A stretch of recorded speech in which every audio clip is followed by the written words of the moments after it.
I've had to talk with and comfort people a lot who have experienced suicide. They always want to know if they went to hell, since it's a suicide. They always ask me, you're not supposed to kill yourself. Do you think you went to hell? I tell them I don't have the authority or the knowledge to tell you who goes to hell. God has that. I don't. I can show you the map, how to get there. I can tell you what to avoid to not go there. But only God knows who's there. Furthermore, I explained that a lot goes on in our dying moments. A lifetime of communication can occur in what seems like a blink of an eye to us. There's murderers in heaven and pastors in hell. I explained to them that no one knows the conversation between that person and God. I don't know. Did they cry out, Jesus, help me, God, forgive me, I love you, save me, Christ, I accept you and your truth, even if they couldn't do it with their words? Did they cry that out in their last 3 seconds?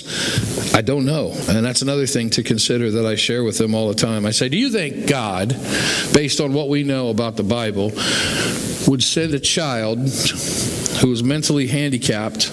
Maybe he lashes out and uses profanities, or he has Tourette syndrome, or he just can't behave, and but he can't help if he's got a mental condition where some have to be restrained on a regular basis. Do you think God's going to punish that child and send him to hell because of something he can't help? Because he's what we would call not of sound mind, or even in an extreme situation, we might say insane. Would God send someone like that to hell? I don't think so, not based on what I've learned. And then my next question is, does someone who commits suicide, are they of sound mind? Are they rational? I don't know.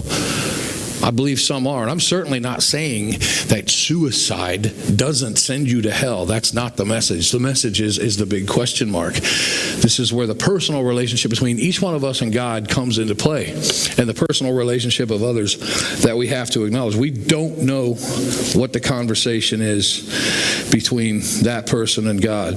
I don't think any of us hear the whole conversation. Psalm 34:18 is the verse I always go to when I'm discussing this topic with people. The Lord is close to the brokenhearted and saves those who are crushed in spirit.